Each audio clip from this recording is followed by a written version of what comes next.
दोस्तों आप सभी का स्वागत करता हूं अपने YouTube चैनल लेट्स डिस्कस में। दोस्तों आज हम क्लास 9th का साइंस सब्जेक्ट का वर्कशीट नंबर 22 करने जा रहे हैं। यह हिंदी मीडियम में होगा दोस्तों। तो जैसा कि आप देख सकते हैं, नेम ऑफ द स्टूडेंट, यहाँ अपना नाम भरिए, name of the class teacher भरिए। ठीक है दोस्तों। तो आपका आज चैप्टर है जीवन की मौलिक इकाई। उसका कोशिकांग पार्ट आपको पढ़ना है, कोशिका अंगक पढ़ना है। ठीक है दोस्तों। तो आइए इसे पढ़ते हैं, एक एक करके फिर समझते हैं। ठीक है। कोशिका के कम से कम 3 गुण भाग अवश्य होते हैं, जैसे प्लाज्मा, झिल्ली, केंद्रक और कोशिका द्रव्य। कोशिका में प्लाज्मा झिल्ली से घिरा हुआ एक तरल पदार्थ होता है जिसे कोशिका द्रव्य कहते हैं।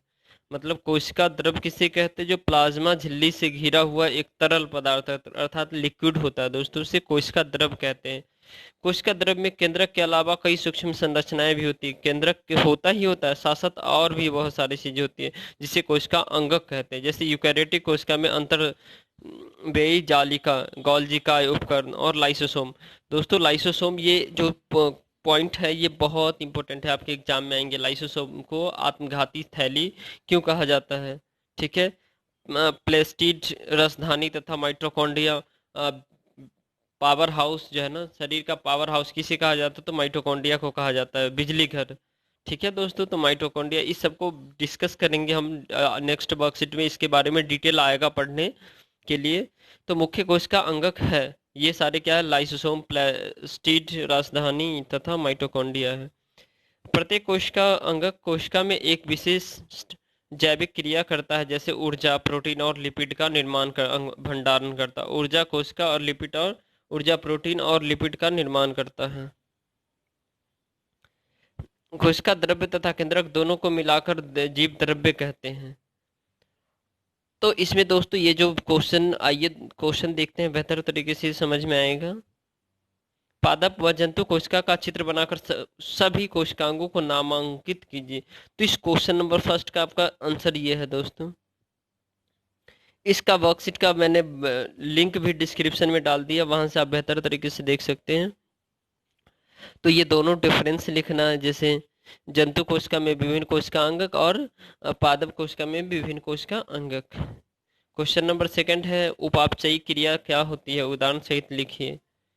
तो दोस्तों उपापचयी मेटाबॉलिज्म कहते हैं। उपापचयी का मतलब सभी रासायनिक प्रक्रिया से है जो एक जीव के भीतर होती है, जिसके द्वारा जटिल अणुओं को ऊर्जा उत्पन्न करने के लिए तोड़ दिया जाता है और जिसके द्वारा ऊर्जा का उपयोग जटिल अणुओं के निर्माण में होता है। उदाहरण के लिए कोई व्यक्ति 1 चम्मच चीनी खाता है। क्वेश्चन नंबर सेकंड थर्ड देखते हैं दोस्तों, पादप एवं जंतु कोशिका में अंतर स्पष्ट कीजिए।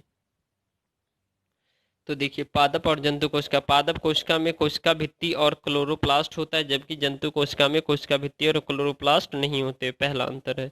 दूसरा, निश्चित आयताकार आकृति होती है। इसकी आकृति जो पादप कोशिका का निश्चित होती है, आयताकार आकृति की होती है, जबकि जंतु कोशिका अधिकतर गोल और अनियमित होते हैं।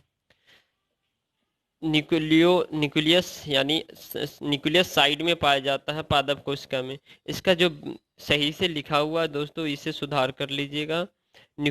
और जंतु कोशिका में न्यूक्लियस बीच में पाया जाता है, तो यहाँ न्यूक्लियस सही लिखा हुआ है। आप पादप कोशिका में न्यूक्लियस को सही लिख लीजिए।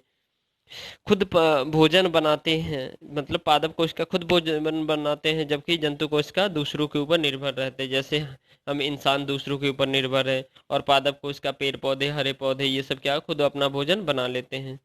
क्वेश्चन नंबर फोर्थ देखते हैं, कोशिका द्रव्य कहाँ स्थित होता है? तो साइटोप्लाज्म कोशिका झिल्ली और केंद्रक झिल्ली कोशिका के बीच स्थित होता है। तो दोस्तों ये रहा आपका क्लास 9th का विज्ञान सब्जेक्ट का वर्कशीट नंबर 22। दोस्तों वीडियो पसंद आए तो लाइक कीजिए, शेयर कीजिए और सब्सक्राइब कीजिए ताकि आप तक वीडियो पहले पहुंचे। Thank you.